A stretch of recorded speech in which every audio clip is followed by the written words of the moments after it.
Hello students, now we are going to study Introductory Microeconomics, Chapter 5, Theory of Demand, Part 5. Okay students, now in this part we are going to discussing about the movement along a demand curve and then after shifting in demand का। Okay, तो students इस part में जो हम यहाँ study करेंगे movement along a demand curve और shifting in demand curve. तो यहाँ पर सबसे पहले आपको ये पता होना चाहिए कि what is the meaning of movement and what's the meaning of the shifting. तो मूवमेंट क्या है और शिफ्टिंग क्या है, इन दोनों के कॉन्सेप्ट को समझना चाहिए। तो इसे समझने के लिए आप बहुत सिंपल सा देख सकते हैं कि हमारे पास क्या होता है कि मूवमेंट कब कहलाएगा या शिफ्टिंग हम कब उसे कहेंगे, तो इन दोनों में थोड़ा डिफरेंस होता है। अब हम एक एग्जांपल की बात करते हैं, जैसे मान लीजिए कि हम एक सरफेस की बात करते हैं। सरफेस का मतलब आप समझ लीजिए कि अगर हम बात करें आपके स्कूल की कि एसके पब्लिक स्कूल एक सरफेस है, एक जगह पर है। तो अगर इस एसके पब्लिक स्कूल में आप देखें तो वहाँ पर डिफरेंट क्लासेस हैं, डिफरेंट जो प्लेसेस हैं वो अलग अलग नाम से हैं। तो कहीं पर कंप्यूटर लैब है, कहीं पर आपके पास 12 साइंस है, कहीं पर प्राइमरी सेक्शन है, कहीं पर जूनियर सेक्शन है, कहीं एग्जाम रूम है, कहीं प्रिंसिपल सर का ऑफिस है, कहीं अकाउंट सेक्शन है। लेकिन ये सब हैं कहाँ, एक ही जगह हैं, एक ही सरफेस पर हैं। तो जब एक ही सरफेस पर हैं और हम एक ही सरफेस पर होते हुए यानी एक ही जगह होते हुए हम उस सरफेस के डिफरेंट प्लेस पे अगर क्या करते हैं अपनी पोजीशन को चेंज कर देते हैं। जैसे मान लीजिए कि हम एसके पब्लिक स्कूल के अभी क्या थे, प्रिंसिपल ऑफिस में थे और अब हम वहां से उठकर कहाँ आ गए, हम आए फीस काउंटर पर। तो क्या हुआ, हम एक जगह से हटकर दूसरी जगह आ गए, हमारा उसके अंदर से वहां से हटके दूसरी जगह जाना, ये मूवमेंट है। तो मूवमेंट में क्या बात खास है कि जो सरफेस है, जो जगह है वो चेंज नहीं हुई। ओके, तो अगर जगह चेंज नहीं होती है और वहां पोजीशन आपकी बदलती रहे तो वो मूवमेंट में आपके पास आ जाता है। अच्छी तरह से आप समझ लीजिए कि मूवमेंट का मतलब है कि अगर आप एक स्कूल में हैं तो स्कूल के कभी लाइब्रेरी में, कभी कंप्यूटर रूम में, तो कभी प्लेग्राउंड में। ओके, लेकिन स्कूल वही है तो वो क्या होगा, मूवमेंट होगा। अब यहाँ हम क्या करते हैं, अब हम क्या करें कि अपना जो प्लेस उसे चेंज करते हैं। जैसे मान लीजिए कि अभी हम क्या करें, एसके पब्लिक स्कूल से हटके हम किसी दूसरे स्कूल में चले जाएं।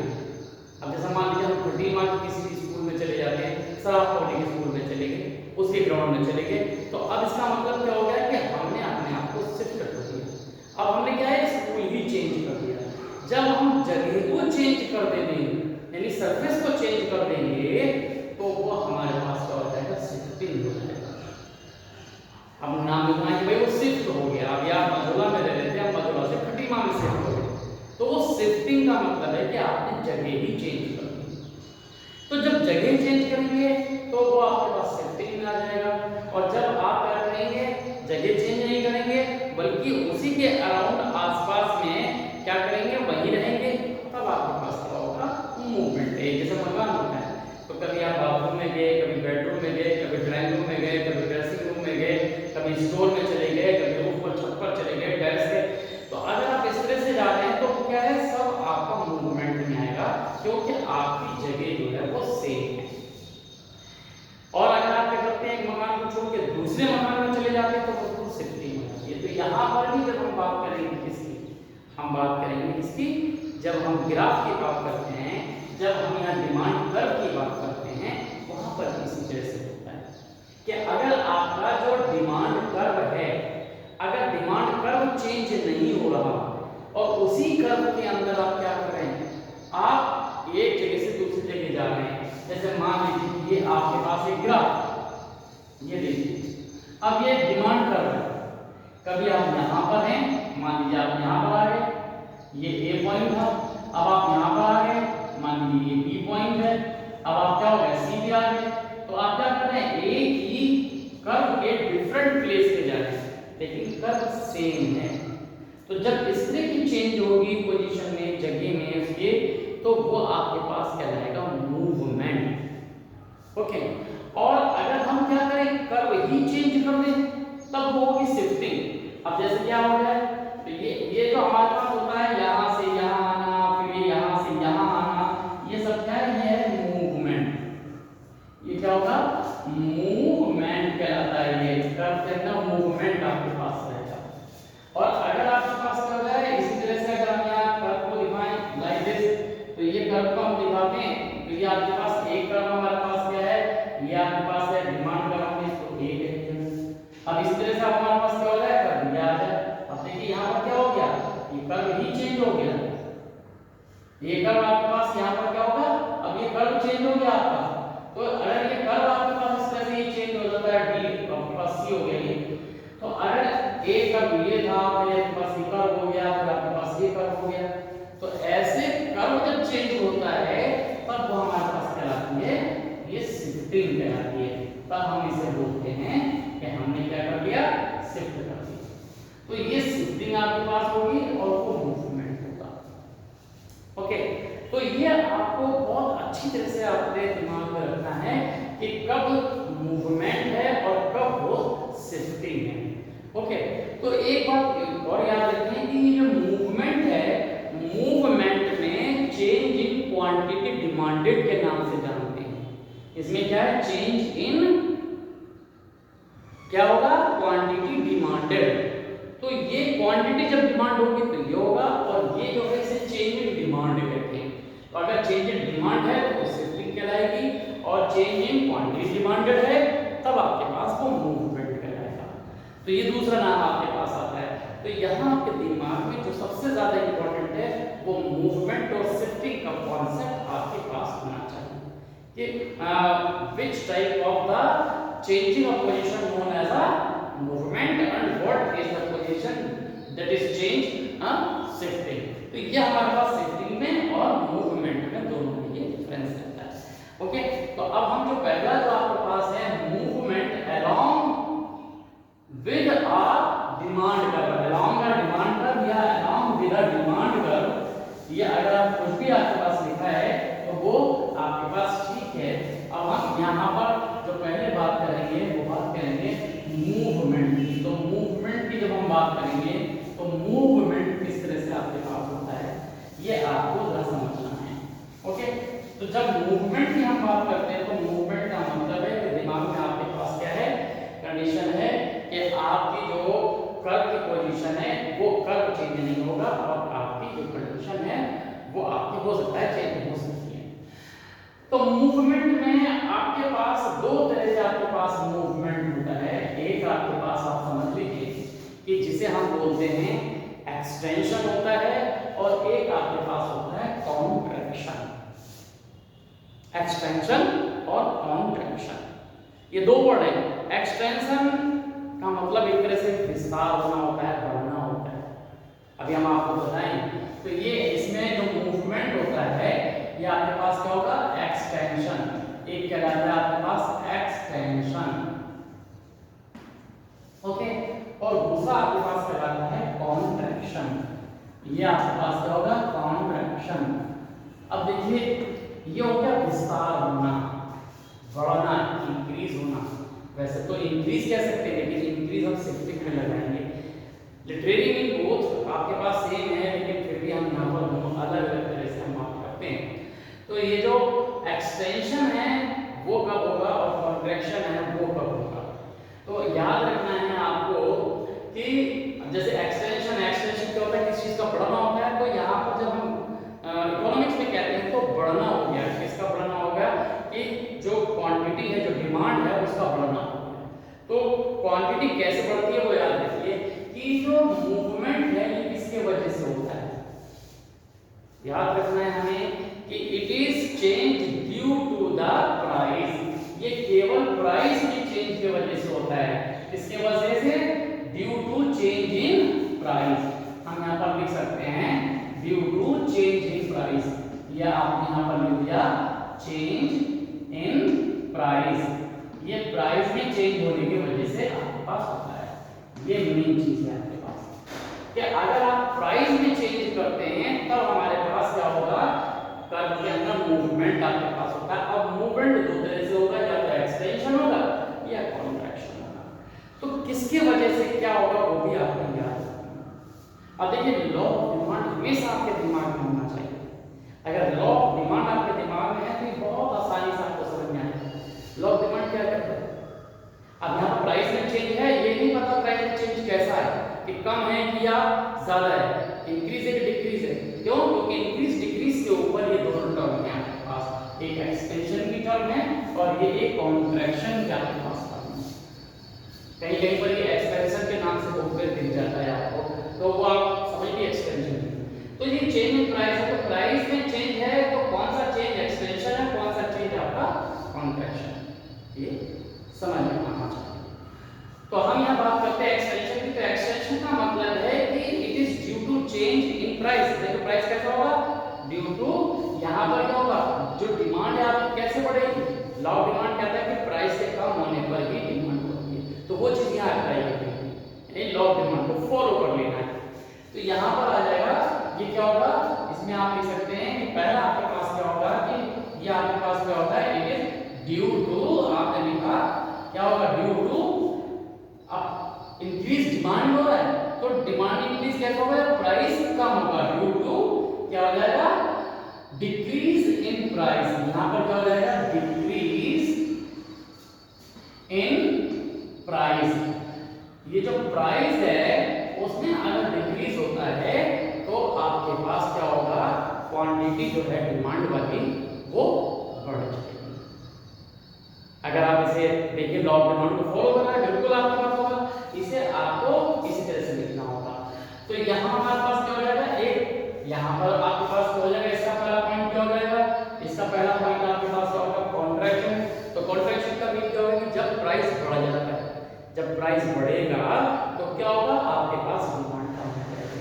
तो यहाँ पर आप क्या लिख देंगे कि ये किसकी वजह से होगा, ड्यू टू, ये आपके पास हो जाएगा इंक्रीज, यहाँ पर प्राइस जो है इंक्रीज होता है, इंक्रीज इन प्राइस। प्राइस किसका, आर्टिकल, प्राइस ऑफ आर्टिकल या गुड्स आप लिख सकते हैं। तो इंक्रीज होने की वजह से यहाँ पर जब प्राइस बढ़ेगा तो कॉन्ट्रैक्शन हो जाएगा और प्राइस कम होगा तो एक्सटेंशन हो जाएगा। अब इसे डायग्राम से आप समझ सकते हैं कि यहाँ मैं डायग्राम दिखा दें तो डायग्राम हमारे पास क्या होगा, इस तरह से आप यहाँ पर आप देखें, ये आपके पास हम एक डायग्राम यहाँ बना लेते हैं दोनों को, ये डिफरेंस के बेस पर हम यहाँ पर यहाँ शो कर सकते हैं।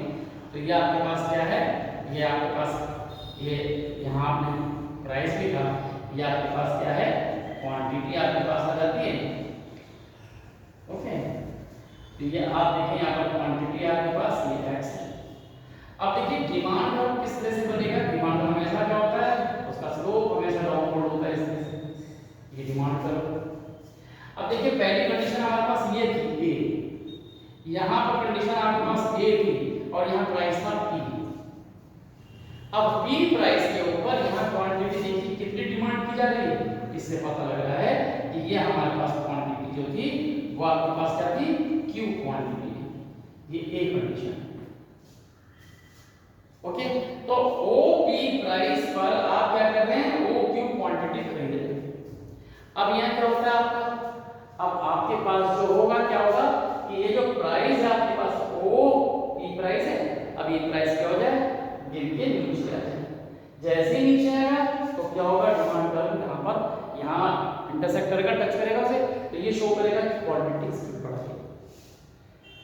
तो ये किसकी वजह से होगा, due to decrease in price. और डिक्रीज इन प्राइस को इसी तरह से आप यहाँ दिखा देंगे कि ये आपके पास था, कि ये आपने यहाँ शो कर दिया कि अब हमारे पास जो प्राइस है वो क्या हो जाएगा, P1 हो जाएगा, यानी ये इतना प्राइस जो है वो गिर गया। अब जब गिर जाएगा तो कंडीशन हमारे पास क्या हो जाएगी, ये हो जाएगी। डी कंडीशन हमारे पास कहाँ आएगी, ये आपके पास है, ये आपके पास डिमांड कर्व है। डी हम इसको कह सकते हैं कि डी डिमांड कर्व है। और यहाँ पर Q1 जो आपके पास आ रही, अब ये क्वांटिटी आ रही। तो प्राइस जैसे ही OP से गिर के कितना हो जाता है, OQ1 हो जाता है। ओके, तो आपकी जो क्वांटिटी है वो क्या हो जाता है, OQ से बढ़ के OQ1 हो जाती है।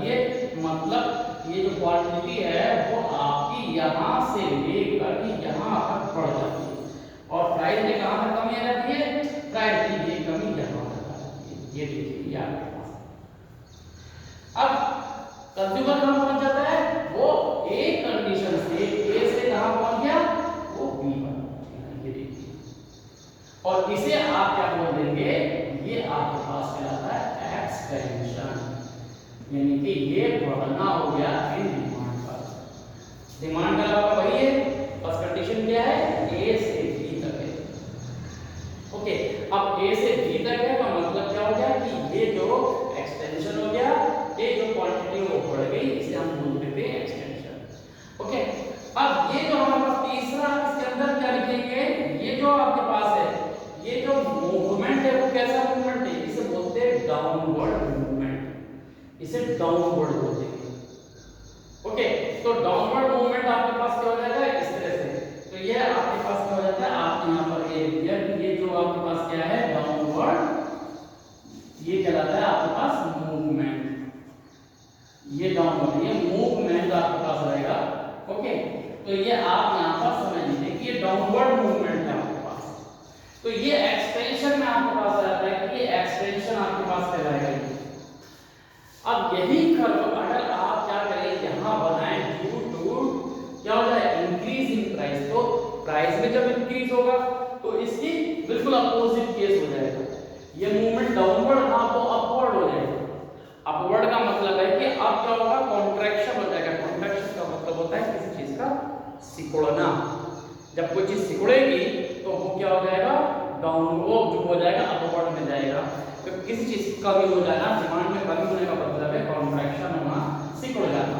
तो अब आपके पास क्या है, इसका जो कर्व बनेगा वो इस तरह से बनेगा, वो इस तरह से आपके पास है। ये आप देखें, ये आपका कर्व है लाइक दिस, आपने ये कर्व बना दिया।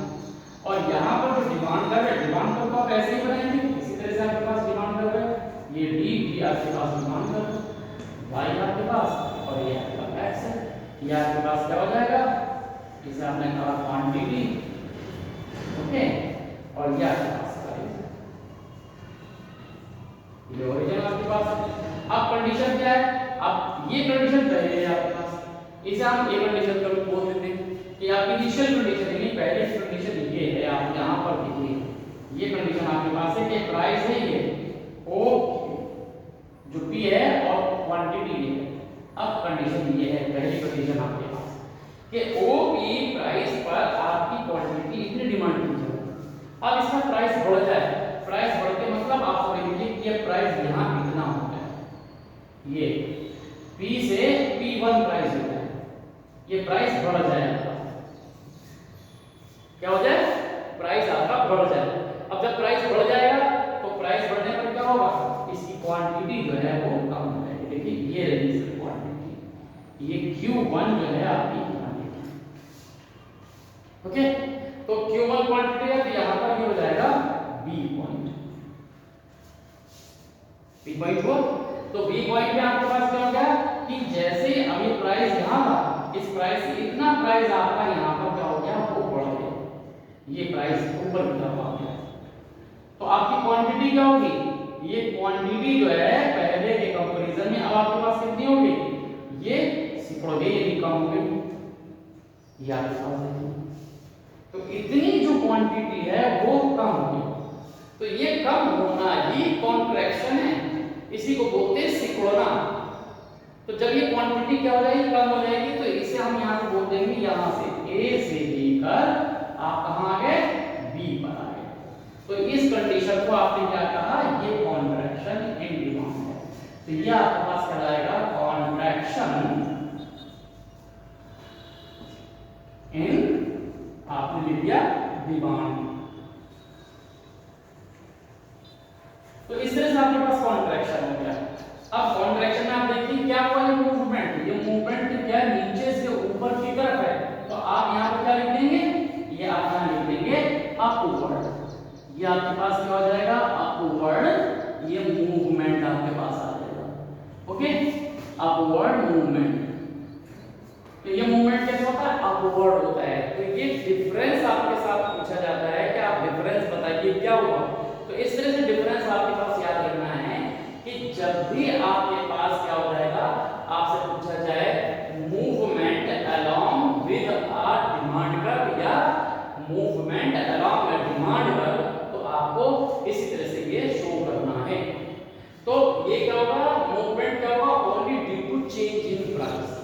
तो प्राइस में चेंज होने की वजह से ही आपके पास मूवमेंट होता है, और ये दो तरह का आपके पास है। There are two type of this type movement. One is a extension which is due to the decrease in price, and second one is known as a contraction that is due to the increase in price. और ये जो हम क्या करेंगे, अगर अलग-अलग पूछा जाए तो आप अलग-अलग लिखेंगे कि what do you mean of contraction, तो कॉन्ट्रैक्शन के बारे में लिखेंगे, और आपसे पूछा जाता है एक्सटेंशन तो एक्सटेंशन से लिखेंगे। और हाँ, इसे डायग्राम से जरूर दिखाइए, क्योंकि डायग्राम से अगर आप नहीं दिखा रहे तो फिर उसके अंदर जो है मार्क्स जो है वो कम हो जाते हैं। तो ये चीज आपको अच्छी तरह से याद रखनी है कि अगर हम एक्सटेंशन और कॉन्ट्रैक्शन के कॉन्सेप्ट को एक्सप्लेन कर रहे हैं, तो चाहे आपसे पूछा गया है या नहीं पूछा गया है, आप उसको डायग्राम से ही शो करेंगे।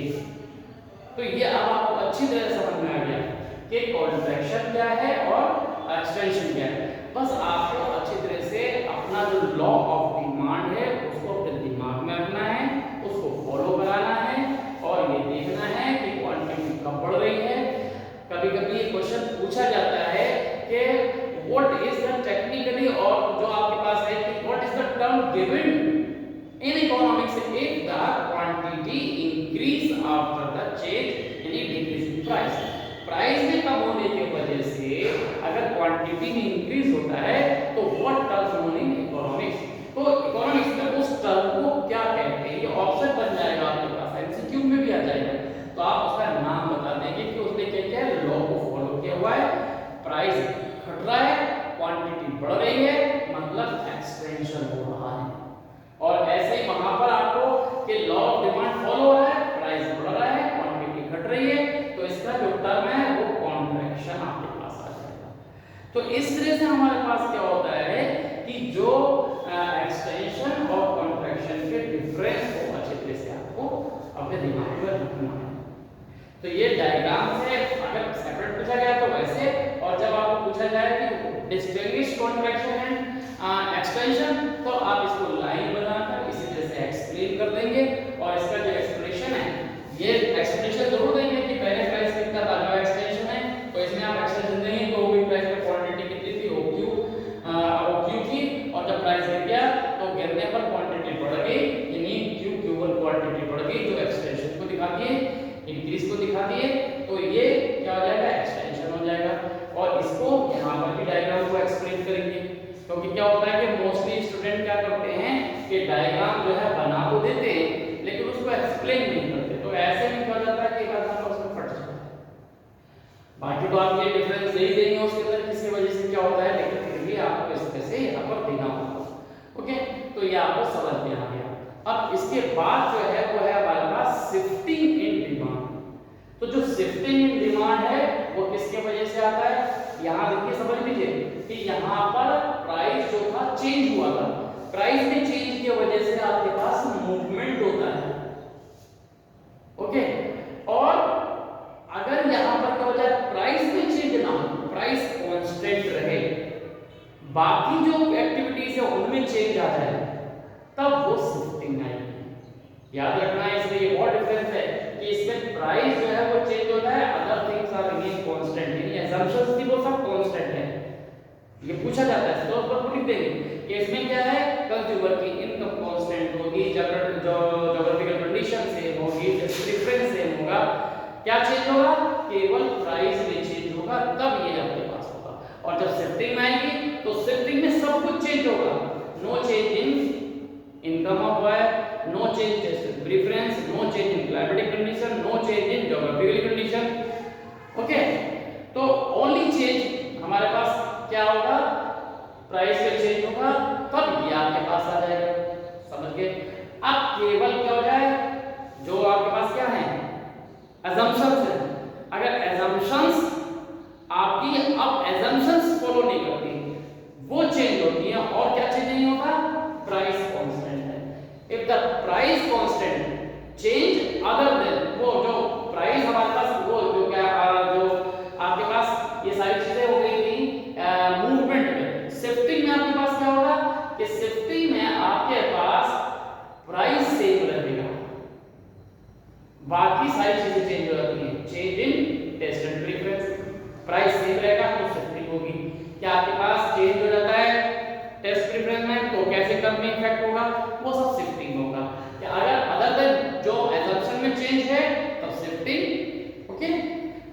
से हम आते हैं तो शिफ्टिंग में प्राइस जो है कांस्टेंट होगा, मूवमेंट में प्राइस चेंज होगा, ये आपको याद रखना होता है। तो जो शिफ्टिंग आएगा डायग्राम से वो हम आपको क्या है नेक्स्ट वीडियो में आपको बताएंगे। इस वीडियो में आप इतना समझ लीजिए कि जो मूवमेंट